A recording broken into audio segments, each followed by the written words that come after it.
Hello, Math 2318 students. So your second bit of lecture, I'm calling them hours, but I think that's just how long it takes me to put this stuff up. The videos themselves should only be about 15 minutes each. Okay, so, well, the second thing I want to move on to is give you an example of a vector space. So the first hour was talking about the definition with all 10 axioms. The second one is going to be talking about an example and not just saying, oh, hey, this is a vector space, but going through that process, which is the more laborious way of doing it. We're going to get around that in the third lecture, give you a shortcut way of doing this. That laborious process of going through all the 10 axioms and showing that some set is a vector space. Okay, so so the example of a vector space that we're going to look at is this one. See that, I hope? All the way up the top there.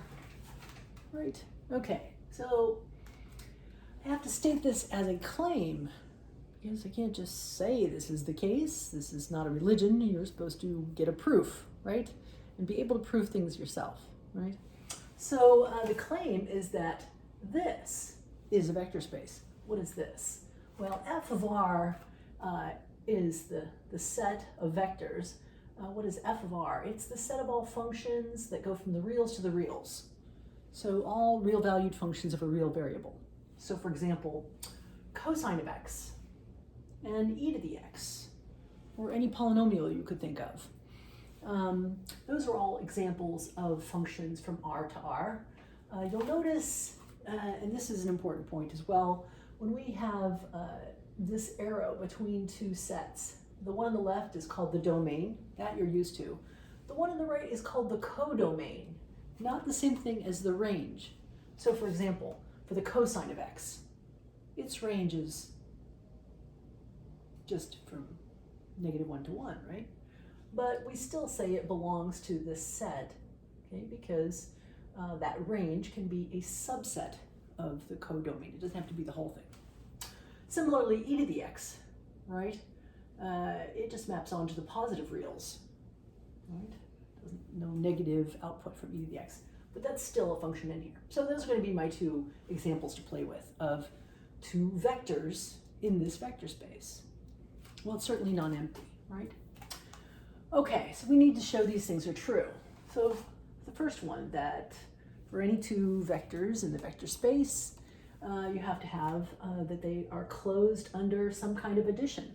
What is going to be vector addition in this set of functions? Well, that's right here. If you remember how we add functions, two functions or a function of a variable x, we say that their sum, the new function, that the sum of those is the image of the one added to the other. And we kind of glossed over that before when you were learning this in college algebra. But that addition right there is happening in the underlying field, right? When you take cosine of x plus e to the x of 5, you end up getting cosine of 5 plus e of 5, e to the 5, right? And that addition is going on in the underlying field. Here our underlying field is the set of reals. Okay, so if we take any two vectors in the set of vector functions that are in the set of functions of a real variable and add them, we get the same thing as if we'd add in the other order. Since, so here I'm explaining why.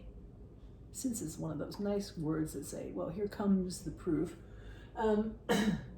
F plus g of x, by definition, over there, of that vector addition is f of x plus g of x.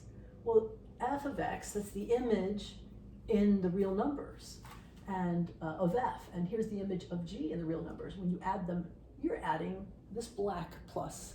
It's talking about addition in the set of real numbers, which we know is commutative.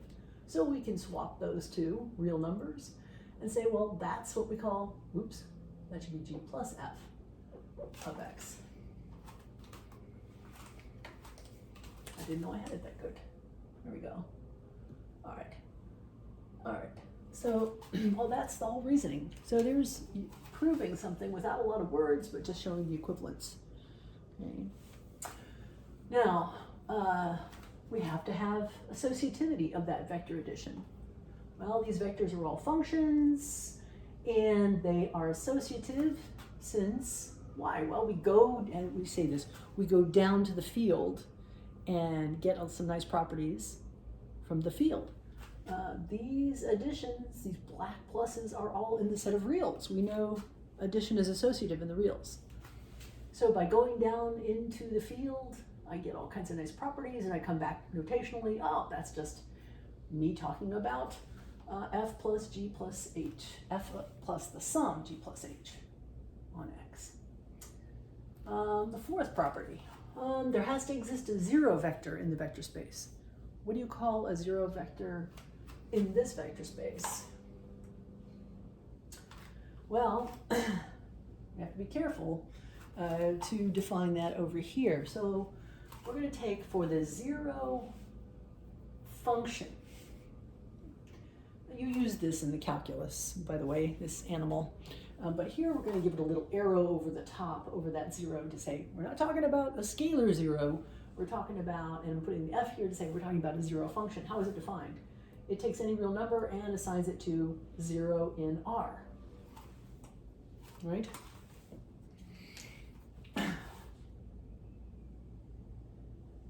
You know, that function that has this beautiful graph where just everything gets mapped to 0. You're going to be coming back to this for examples later in the semester as well. So there's its graph. That's that function. It's a function of the real numbers from the reals to the reals, and it's our zero vector. Why is that? Because for any function g, that's a real valued function, 0f plus g is going to be equal to g. Why? Well, since 0f plus g on x is, I gotta change that to a real plus.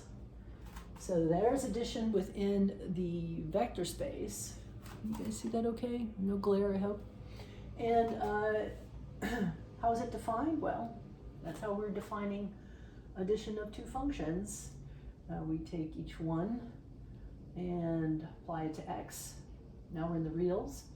What does the zero valued function do? It assigns everything to 0 in the reals. So a 0 in the reals added real arithmetic to some real number just gives you that real number. Yes. So that's why we have a zero vector.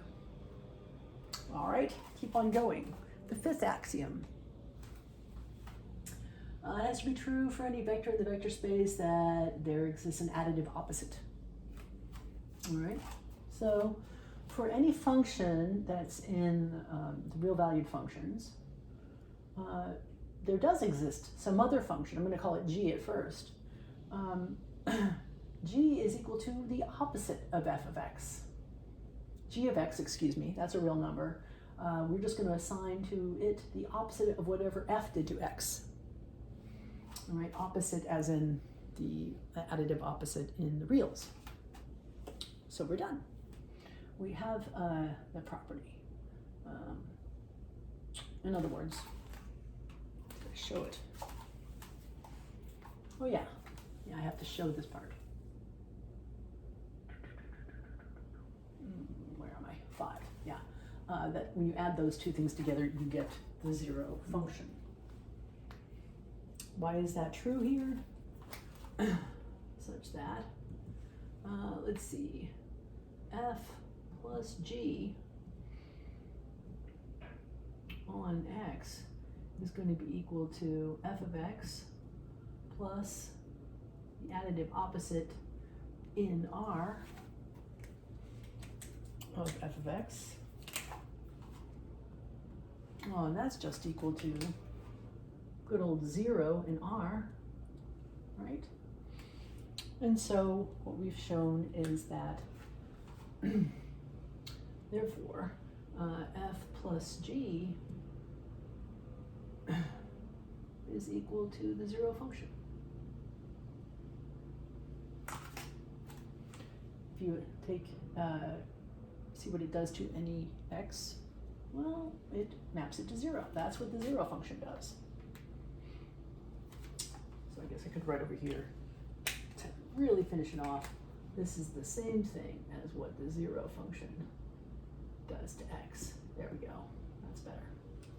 And so therefore, it is, G is the additive opposite of F.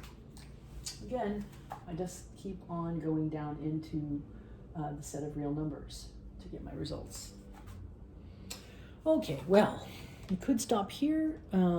Just want to show you that you can do the same thing for axioms 7, 8, 9, and 10. Each time, see how I'm going down into the real arithmetic to do that. So it's possible to do this.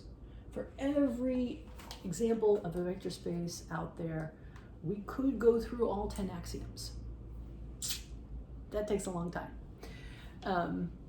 But the good news is, in the next video, I'm going to show you a nice shortcut we have. Basically, we're going to show that if you already have some big vector space, and now we have this one, the set of all real value functions, and it is a vector space. If I can find a subset of that space that is closed under vector addition, closed under scalar multiplication, and it has the zero vector in there, then I've got a vector space subset that is also a vector space. A subset that is by itself its own vector space. That's called a subspace. That's what we're going to talk about next lecture.